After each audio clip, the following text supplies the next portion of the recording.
Hello students, आप सभी को मेरा नमस्कार। मैं रोहित मिश्रा आप सभी का अपने ऑनलाइन प्लेटफॉर्म पर स्वागत करता हूं। आज जो मेरा सेशन होगा स्टूडेंट्स, वो होगा कृषि सामान्य अध्ययन के अंतर्गत का जो मेरा टॉपिक होगा वो होगा कृषि वैज्ञानिकों का योगदान। हमारे बहुत सारे कृषि वैज्ञानिक थे जिनका हमारे कृषि में बहुत ही महत्वपूर्ण योगदान था, लेकिन उनकी लिस्ट प्रोवाइड करना बहुत मुश्किल है। तो कुछ महत्वपूर्ण वैज्ञानिक थे जिन्होंने प्रमुख रूप से कृषि पर बहुत सारा कार्य किया है और कृषि को एक बहुत ही आगे ले जाने का काम किया है। तो उनके बारे में हम आज जो है वो डिस्कस करेंगे और आपको बताएंगे। आइए स्टूडेंट्स, हम सेशन को स्टार्ट करते हैं।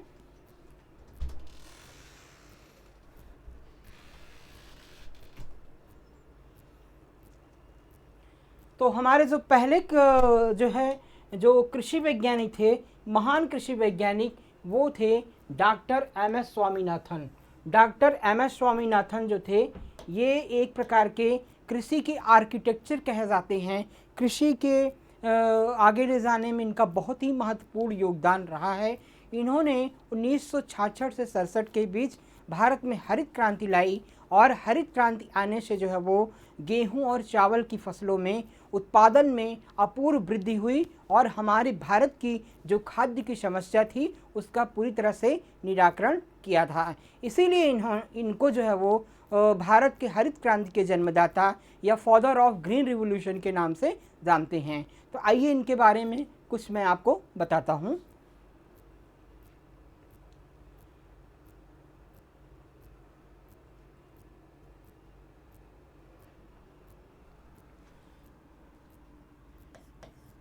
डॉक्टर एम एस स्वामीनाथन, ठीक है। तो सबसे पहले इनका जानता हूं कि इनका फुल नाम क्या था, ठीक है। इनका पूरा नाम क्या था? तो इनका जो फुल नेम था, फुल नेम वो था डॉक्टर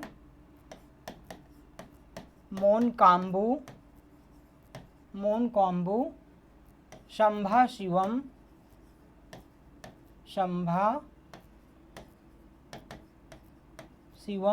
स्वामीनाथन, ठीक है। तो जो ये एक प्रकार के साउथ इंडियन थे। तो साउथ इंडियन में ऐसे ही नाम जो है वो काफ़ी बड़े नाम जो है वो होते हैं और उनके फादर के नाम से वो जुड़े होते हैं, इसलिए काफ़ी बड़े होते हैं। तो इनका जो फुल नेम था वो था डॉक्टर मोनकाम्बू संभाशिवन। एमएस का मतलब था मोनकाम्बू संभाशिवम स्वामीनाथन, ठीक है। इनका जो डेट ऑफ बर्थ था यानी जन्म दिवस था, डीओबी जो इनका था डेट ऑफ बर्थ, वो था 7 अगस्त 1925। और इनका जो डेथ हुई थी यानी इनका मृत का दिवस, डेथ का जो डेट था, इनका जो डेट था वो था 23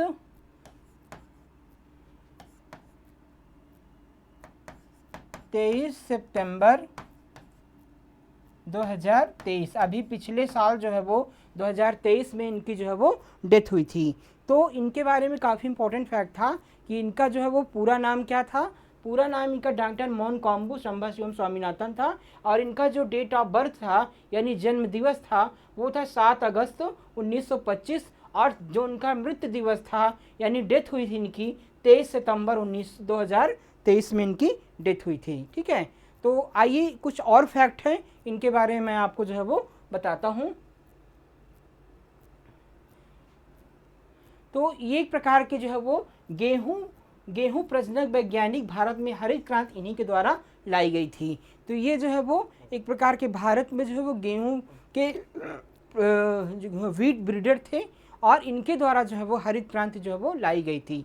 तो कभी पूछा जाए कि प्रमुख रूप से कौन से साइंटिस्ट थे, तो ये वीट ब्रीडर थे, ठीक है। ये एक प्रकार से गेहूं के प्रजनक थे और इन्हें भारत का हरित क्रांति का जनक कहा जाता है। इन्हें जो है वो फादर ऑफ ग्रीन रिवॉल्यूशन या भारतीय हरित क्रांति का जन्मदाता भी कहा जाता है। इनको विश्व का पहला खाद्य पुरस्कार 1987 में FAO द्वारा दिया गया था। वैसे तो डॉक्टर स्वामीनाथन साहब को कई सारे महत्वपूर्ण पुरस्कार जो है वो दिए गए थे, जैसे पद्मश्री दिया गया था और कृषि संबंधित कई सारे पुरस्कार थे। और आपके फूड एंड एग्रीकल्चर ऑर्गेनाइजेशन द्वारा विश्व खाद्य पुरस्कार से सम्मानित किया गया था, जो कृषि का प्रमुख सबसे बड़ा पुरस्कार है। इसके अलावा इनके मरणोपरांत 2024 में अभी इनको हाल ही में जो है भारत रत्न के से जो है वो सम्मानित किया गया था, जो कि भारत का सर्वोच्च सम्मान है। भारत रत्न से इनको मरणोपरांत 2024 में इनको सम्मानित किया गया था। इसके बाद इन्होंने 2004 में राष्ट्रीय किसान आयोग की स्थापना की थी। ठीक है, इन्होंने 2004 में नेशनल फार्मर कमीशन की स्थापना भारत में की थी और भारत में हरित क्रांति के गेहूं चावल की अधिक उपज वाली बौनी किस्मों के कारण 1966-67 में लाई गई थी। वैसे तो जो एमएस स्वामीनाथन साहब ने कई सारी महत्वपूर्ण फसलों पे काम किया है, जैसे गेहूं, चावल, आलू और जो है मक्का।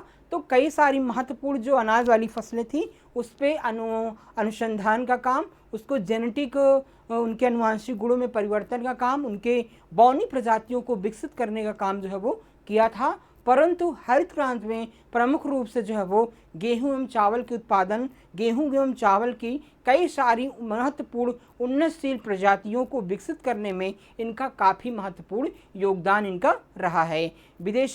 कई सारी विदेशी गेहूं की प्रजातियों को भारत में ला करके उनमें इन्होंने अनुसंधान किया और कई प्रकार भारतीय जो देसी प्रजातियां हैं उनसे उसका क्रॉस करा करके उन्नतशील बौनी प्रजातियों को विकसित किया, जो काफ़ी उत्पादन हमारे यहाँ प्रोवाइड की दी और उससे हमारे जो भारत की खाद्य समस्या थी, जो भोजन की समस्या हुई, उसका निराकरण जो है वो किया गया। तो हरित क्रांति पे मुख्य रूप से किस फसल पे फोकस किया गया?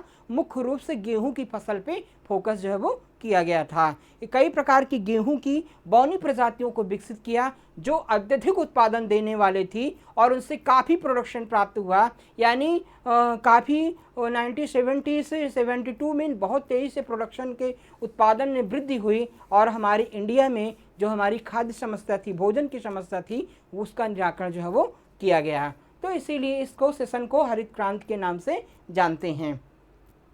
जो हरित क्रांति का शब्द था वो W.S. गॉड द्वारा 1967 से 68 के बीच जो है वो दिया गया था।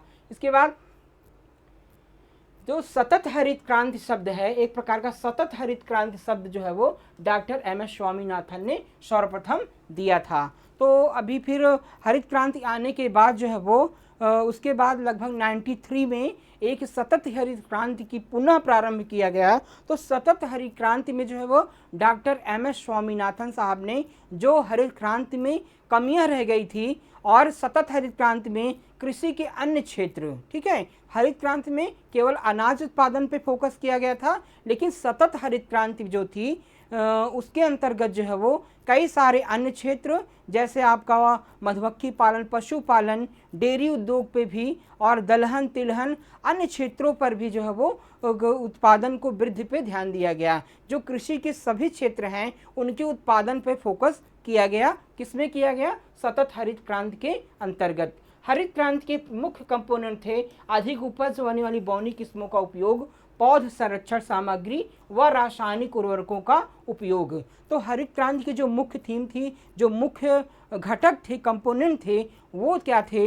बौनी प्रजातियों को उपयोग करना, किसानों को प्रोवाइड की गई बौनी प्रजातियां और किसानों को ये प्रोत्साहित किया गया कि आप जो है वो जो फसल बोएंगे वो ड्वार्फ वैरायटीज़ का बोने के लिए आप प्रयोग करेंगे। जो बौनी किस्में हैं उससे उत्पादन अधिक प्राप्त होता है तो उसको बुआई के लिए प्रयोग करना एवं पौध का संरक्षण करना, पौधों को कीट एवं बीमारियों से बचाना कैसे है, ये उपाय सोचा गया। और तीसरी चीज़ जो है वो सोचा गया कि कई सारे जो है वो उर्वरकों का अधिक उपयोग, जो रासायनिक उर्वरक हैं, केमिकल फर्टिलाइजर्स हैं, उनका अत्यधिक मात्रा में उपयोग किया जाए जिससे उत्पादन को निरंतर बढ़ाया जाए। तो उस समय क्या था कि इतने ज़्यादा केमिकल्स फर्टिलाइज़र्स नहीं विकसित हुए थे। हम लोग जो है सस्टेनेबल एग्रीकल्चर करते थे, मतलब जो है जैविक चीज़ों का ज़्यादातर प्रयोग करते थे। भारत में रासायनिक उर्वरकों का बहुत तेज़ी से विकसित किया गया और उनका उपयोग करके उत्पादन में निरंतर तेज़ी से वृद्धि की गई। ठीक है, तो उस समय जो है रासायनिक उर्वरकों के उपयोग पे ज़्यादा फोकस किया गया है। आज रासायनिक उर्वरक के फोकस पे उतना अंधाधुंध मात्रा में प्रयोग हो रहा है कि हमारा पर्यावरण, हमारी मृदा, हमारा जो फूड मटेरियल उत्पन्न हो रहा है वो प्रदूषित हो रहा है। तो आज हम उब गए हैं, हमारा प्रदूषण, हमारी जो कंटामिनेट हो रही हैं हमारी क्रॉप्स जो है वो इतना ज़्यादा मात्रा में प्रयोग हो रहा है कि आज हमारे लिए नुकसानदायी हो गया है। लेकिन उस समय हरित क्रांति के समय इसका प्रयोग पे फोकस किया गया, जिससे उत्पादन को जो है वो ज़्यादा बढ़ाया जा सके। इसके बाद डॉक्टर वर्गीस कुरियन हैं। वर्गीस कुरियन साहब जो थे, इनका क्या योगदान था, तो ये श्वेत क्रांति, व्हाइट रिवोल्यूशन के पितामह के नाम से जाने जाते हैं। तो जब बात आती है कि श्वेत क्रांति यानी दुग्ध उत्पादन से संबंधित, श्वेत क्रांति किससे संबंधित है, दुग्ध उत्पादन से, मिल्क प्रोडक्शन से संबंधित है। तो डॉक्टर वर्गीस कुरियन जी भारत में 1970 ईस्वी में श्वेत क्रांति लाए, और जिससे क्या हुआ कि कई सारी उन्नत किस्म नस्लों का विकास हुआ गाय भैंस की, जिससे उत्पादन में निरंतर भारत में, दुग्ध उत्पादन में भारत में वृद्धि हो और हम आत्मनिर्भर जो है वो बन सके। तो श्वेत क्रांति के पितामह जो है वो किसको कहा जाता है, वर्गीस कुरियन को कहा जाता है। इसके बाद इन्होंने वर्ष 1970-1996 तक 3 चरणों में ऑपरेशन फ्लड जो है वो चलाया था। तो इन्होंने जो है वो जो श्वेत क्रांति चलाई थी वो कई सारे चरण में, स्टेप में चलाई थी।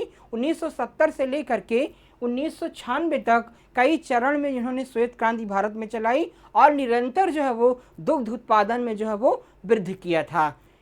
इसके बाद प्रत्येक वर्ष जो है वो 26 नवंबर को इनके जन्म दिवस के उपलक्ष्य में मिल्क डे के रूप में मनाते हैं। तो जो वर्गीस कुरियन थे, उनका जो जन्म हुआ था 26 नवंबर को हुआ था, तो उसी दिन को हम जो है वो 26 नवंबर 1921 में इनका जन्म हुआ था। तो 26 नवंबर के दिन ही हम मिल्क डे यानी दुग्ध दिवस के रूप में जो है वो मनाते हैं। ठीक है, स्क्रीनशॉट ले लीजिएगा। आगे जो है वो ये जो है वो राष्ट्रीय डेयरी विकास बोर्ड, ठीक है, नेशनल डेयरी डेवलपमेंट जो बोर्ड था, उसकी स्थापना किसने की थी, उस नेशनल डेयरी डेवलपमेंट बोर्ड की स्थापना डॉक्टर वर्गीस कुरियन ने की थी। कहाँ की थी, आनंद, गुजरात में की थी, और उसके सबसे पहले चेयरमैन भी यही बनाए गए थे, डॉक्टर वर्गीस कुरियन। इन्हें जो है वो दूसरा विश्व खाद्य पुरस्कार 1989 ईस्वी में किया गया था। इनको कई सारे जो है वो कृषि से संबंधित महत्वपूर्ण पुरस्कार जो है वो दिए गए थे। इसके अलावा जो है वो विश्व खाद्य पुरस्कार भी इन्हें कब दिया गया था, 1989 में जो है वो दिया गया था। इसके बाद तीसरे जो वैज्ञानिक हैं वो है डॉक्टर नॉर्मन ई बोरलॉग। ठीक है, डॉक्टर नॉर्मन ई बोरलॉग, इनको क्या कहता है, इन्हें विश्व में हरित क्रांति, ग्रीन रिवोल्यूशन के फादर के रूप में जाना जाता है। देखिए, एक चीज़ यहाँ आप लोग अक्सर कंपटीशन में कंफ्यूज होते हैं कि आपसे अगर पूछा जाता है कि भारतीय हरित क्रांति के जन्मदाता यानी father of Indian green revolution के जन्मदाता कौन है, तो वो होते हैं डॉक्टर MS स्वामीनाथन। अगर वर्ल्ड ग्रीन रिवोल्यूशन, विश्व हरित क्रांति के जन्मदाता आपसे पूछा जाए तो आप क्या करेंगे, डॉक्टर नॉर्मन ई बोरलॉग पे क्लिक करेंगे। ठीक है, तो इसलिए विश्व हरित क्रांति के जन्मदाता नॉर्मन ई बोरलॉग को कहा जाता है और भारतीय हरित क्रांति के जन्मदाता डॉक्टर MS स्वामीनाथन को कहा जाता है। इन्हें 1970 में नोबेल पुरस्कार दिया गया था और ये अमेरिकन व्हीट साइंटिस्ट थे जो सीमिट में मैक्सिको में कार्यरत थे। तो डॉक्टर नॉर्मन ई बोरलॉग ने काफ़ी महत्वपूर्ण योगदान है विश्व के हरित क्रांति में। इनके द्वारा जो है वो विश्व में हरित क्रांति चलाई गई। गेहूं की कई सारी उन्नतशील प्रजातियों को विकसित किया गया। जो गेहूं की पहली बौनी प्रजाति थी नॉरिन 10, उसको भी विकसित इन्होंने किया था, नॉर्मन ई बोरलॉग साहब ने ही किया था। ये प्रमुख रूप से अंतर्राष्ट्रीय मक्का अनुसंधान केंद्र में मैक्सिको, जो अमेरिका के मैक्सिको में है, उसमें एक प्रमुख वैज्ञानिक थे और इन्होंने मक्का से संबंधित भी कई सारे अनुसंधान किए हैं और मक्का की कई सारी बौनी प्रजातियों को विकसित किया। मक्का के अनुवांशिक गुणों को भी जो इन्होंने प्रमुख रूप से जो है वो विकसित किया था। इसके बाद बात करेंगे डॉक्टर एस के वसल। डॉक्टर ए के वसल जो थे ये सीमिट में मैक्सिको में मक्का के वैज्ञानिक थे। ये सीमिट में क्या थे? मक्का के वैज्ञानिक थे। इनको क्वालिटी प्रोटीन मक्का क्यूपीएम के लिए सन 2000 में विश्व खाद्य पुरस्कार प्राप्त हुआ था। इन्होंने मक्का में ट्रिप्टोफेन एवं लाइसिन अमीनो अम्ल की मात्रा बढ़ाने वाले जीन को खोजा एवं मक्का की किस्मों को इनकी प्रतिशत मात्रा बढ़ाई थी। तो इन्होंने क्या किया था? मक्का में ट्रिप्टोफेन और लाइसिन अमीनो अम्ल, मक्का में जो है वो एक प्रकार की जो है वो एमिनो एसिड पाया जाता है जो स्वास्थ्य के लिए काफ़ी महत्वपूर्ण होता है। ट्रिप्टोफेन और लाइसिन जो हृदय रोगों के लिए भी काफ़ी महत्वपूर्ण होता है, तो उसके गुणों में जो है सुधार किया था। उसकी मात्रा को बढ़ाने के लिए इन्होंने आनुवांशिक जो है वो गुणों को खोजा था और मक्का की किस्मों में इनकी प्रतिशत मात्रा में बढ़ाया था। और इन्होंने वस्कर साहब ने क्वालिटी प्रोटीन, ठीक है, क्वालिटी प्रोटीन ऑफ मेज में भी जो है वृद्धि की थी। इसीलिए इनको 2000 में एफएओ ने 2000 में विश्व खाद्य पुरस्कार के प्राप्त हुआ था। किसके द्वारा दिया गया था? एफएओ के द्वारा दिया गया था, फूड एंड एग्रीकल्चर ऑर्गेनाइजेशन के द्वारा दिया गया था। पांचवें जो वैज्ञानिक थे doctor K L. Chadha. Doctor K L. Chadha जो थे ये एक प्रमुख जो है वो फल वैज्ञानिक थे, यानी पोमोलॉजिस्ट थे। इनको जो है वो सुनहरी क्रांति यानी गोल्डन रिवोल्यूशन के पितामह भी कहा जाता है।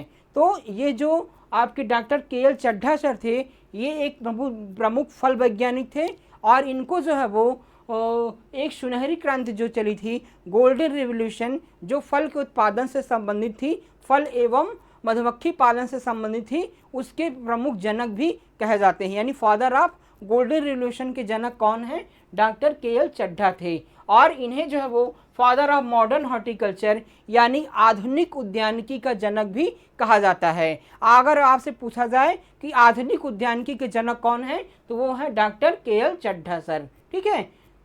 इसके बाद doctor R S. Paroda. Doctor R S. Paroda जो थे ये आईसीआर में चारा वैज्ञानिक थे, फॉरेस्ट ब्रीडर थे और इन्हें जो है वो आईसीआर के महानिदेशक डीजी के रूप में भी इन्होंने कार्यभार संभाला भी था, ठीक है। तो आईसीआर के प्रमुख चारा वैज्ञानिक थे एवं आईसीआर में डायरेक्टरेट जनरल यानी डीजी के रूप में भी जो है वो नियुक्त किए गए थे।